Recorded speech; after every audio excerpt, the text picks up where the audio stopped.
ګلبدین حکمتیار د پاکستان هند جګړې په اړه: د پاکستان تجزیه کېدل به د افغانستان د تجزیې مقدمه وي.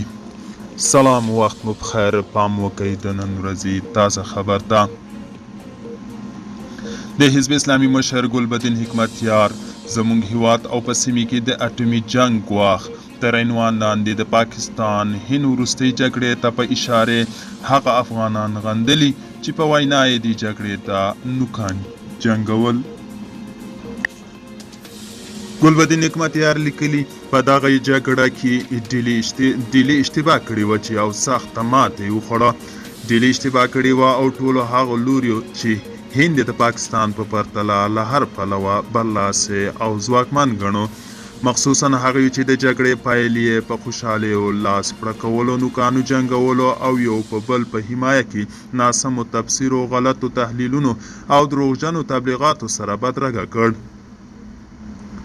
هر څه د دیو د انتظار خلاف وو. ګلبدین حکمتیار وړاندې لیکلي پاکستاني پوځ به په دې جنګ کې ځان بریالی ګڼي.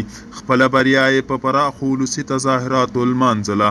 د هند ډیر جهازونه یې نسکور کړل، د هند دفاع هوا سیسټم یې فلج کړ او ګڼ پاکستاني جهازونه د عملیاتو لپاره د هند خاورې ته ننوتل او بیرته سالم ستانه شول.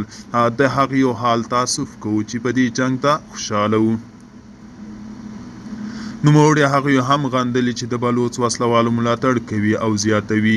د پاکستان تجزیه به د ټولې منطقې نقشه بدله کړي او د افغانستان د تجزیې به وي. هند به یوازې د پنجاب، سند او کشمیر په نیولو بسنه ونه کړي، بلوچستان او خیبر پښتونخوا به د سرو زرو په پتنوس کې کابل ته ډالۍ نه کړي، بلکې په کابل کې هم خپل لاسپوڅی حکومت جوړوي. دوستانو، دا او د نن ورځې خبر